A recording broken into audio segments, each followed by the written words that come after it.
what I enjoy about this showcase is that the students make it their own. They come up with their ideas and they put their spin or twist on it. And that's what we do. We are creators. We're producers. In this age where we're consuming so much, I think we need space for us to create and produce it. And our wonderful students get to do that. So without further ado, we're going to keep going in the play. And we are past this scene where Hamlet and Laertes are going at it. And they're setting up some duel. And I'm going to let Tami, Liang, and Anthony Vigna Co-op Productions explain more. Let's give it up for Tami, Liang!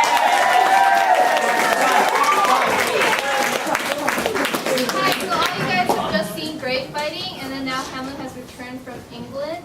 So our actors are Maelin as Hamlet, Megan as Horatio. Sadly, Kail as Aldrich is at home sick, so we'll be having a guest. Hey,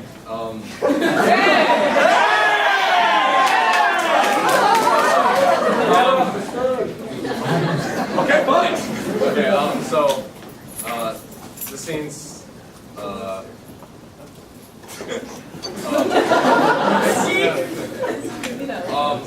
it comes after great fighting, as Tami said, and it's very important to how Hamlet's character has changed from the beginning of the story. Or has it changed? So that's the big question. Whether or not, if he has changed, whether or not his actions have changed, and even though he may be carrying out the same actions, has his perspective on those actions changed? And that question is answered in our theme, which is like retro-modern. But if you don't, it's all in the details. Appreciate that. All right. So, enjoy. All right.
You do remember all the circumstance?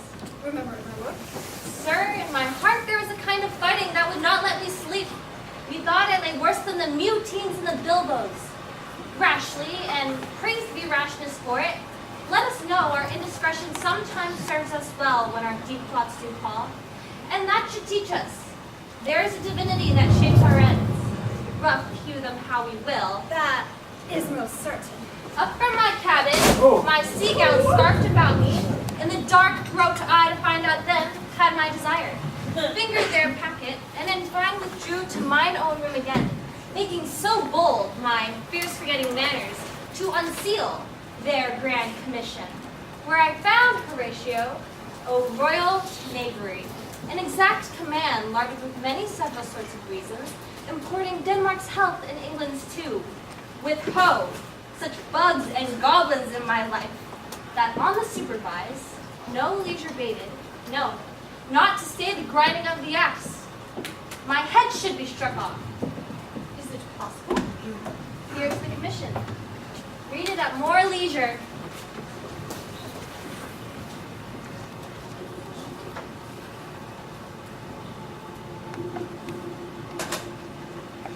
But wilt thou hear me how I did proceed? I beseech you. Being thus netted round with villainies, ere I could make a prologue to my brains, they had begun the play. I sat me down, devised a new commission, wrote it fair. I once did hold our statuses do, a baseness to write fair, and labored much to forget that learning. But sir, now it did me human service.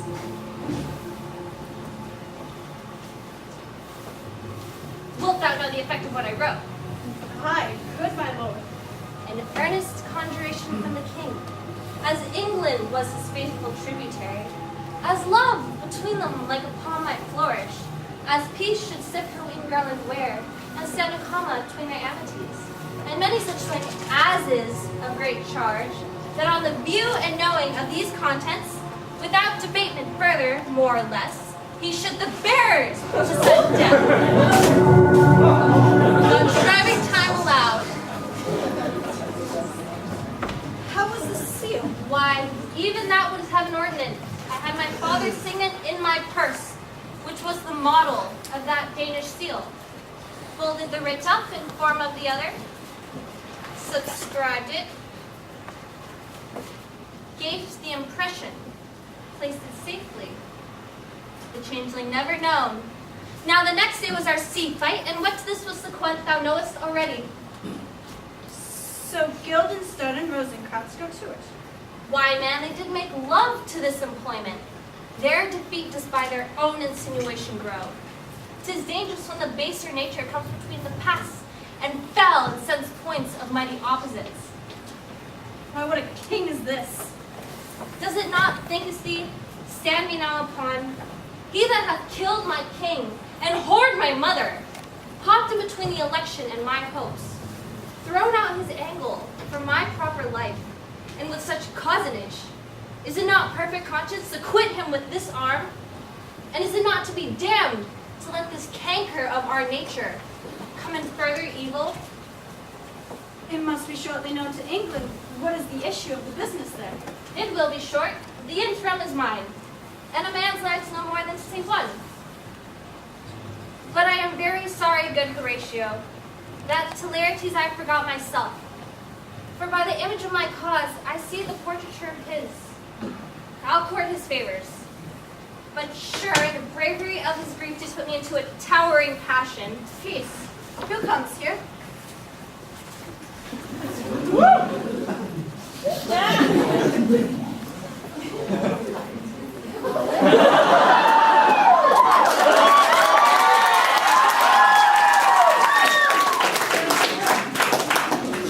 Your lordship is right welcome back to Denmark. I humbly thank you, sir. No, my good lord. Thy state is the more gracious. 'Tis a vice to know him. He hath much land and fertile. Let a beast be lord of beasts, and his crib shall stand on the king's mess. 'Tis a chop, but as I say, spacious in the possession of dirt. Sweet lord, if your lordship were at leisure, I should impart a thing to you from the majesty. I will receive it with all diligence of spirit. Put your bonnet to his right use, 'tis for the head. I thank your lordship. It is very hot. No, believe me, 'tis very cold. The wind is northerly. It is indifferent cold, my lord, indeed. But yet methinks it is very sultry and hot for my complexion. Oh, exceedingly, my lord. It is very sultry as for I cannot tell how. My lord, his majesty bade me signify to you that he has laid a great wager on your head. Sir, this is the I matter. beseech you, remember. Nay, good my lord, for my ease and my good faith. Sir, here is newly come to court, Laertes. Believe me, an absolute gentleman. Full of most excellent differences. A very soft society. And great showing. Indeed, to speak feelingly of him. He is the card and calendar of gentlemen. For you shall find in him the continent of what part a gentleman would seek. Sir, his defilement suffers no perdition in you. Though I know to divide him inventorially would dizzy the arithmetic of memory, and yet but yawn neither in respect of his quick sail. But in the verity of extolment, I take him to be a soul of great article. His infusion of such dearth and rareness as to make true diction of him. His semblable is his mirror. Who else could trace him? His umbrage. Nothing more. Your lordship speaks most infallibly of him. The concernancy, sir? Why do we wrap the gentleman in our more raw breath? Sir? Is it not possible to understand in another tongue? You will do it, sir, really.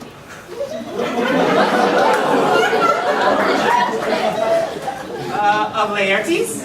His purse is empty already. All his golden words are spent. Of him, sir. I know you are not ignorant. I would you did, sir, yet in faith, if you did, it would not much approve me.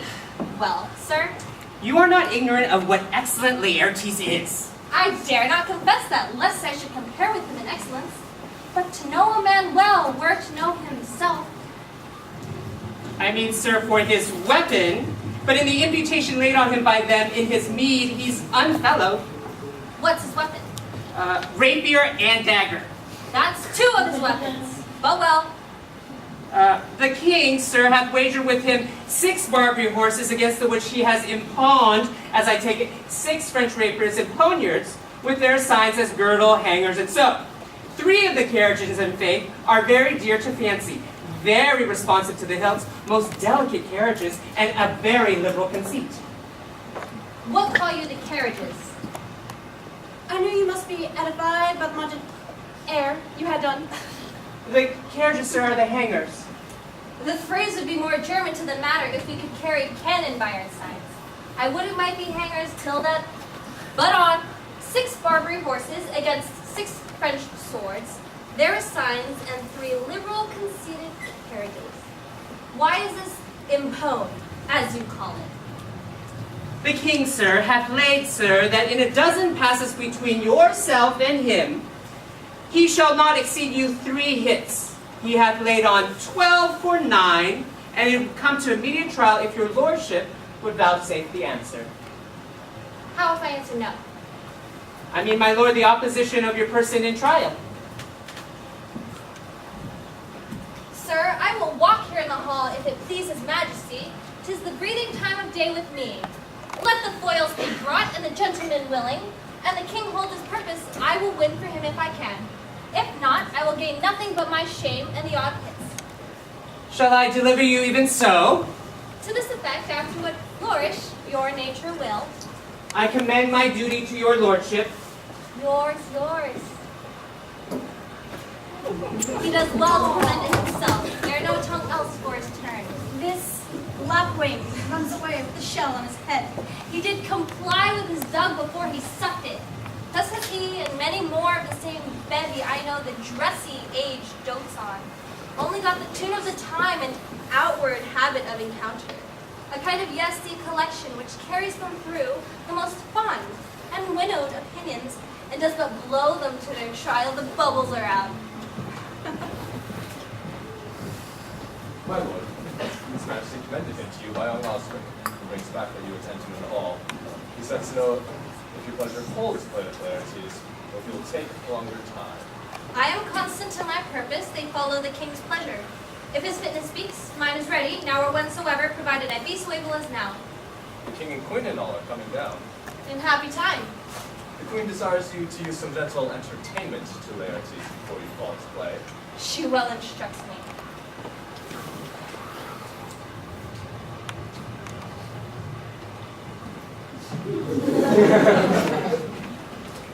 You will lose this wager, my lord. I do not think so. Since he has gone into France, I have been in continual practice.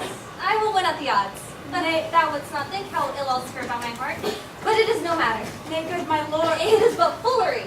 It is but such a kind of gain-giving as would perhaps trouble a woman. If your mind is like anything, obey it. I will forestall their repair hither. I will say you are not fit. Not a whit.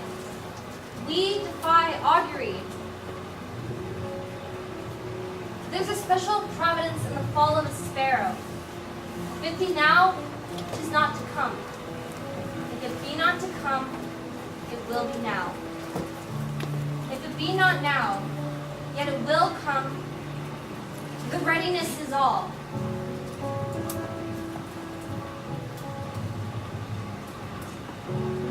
Since no man has aught of what it leaves, what is to leave betimes? Let be.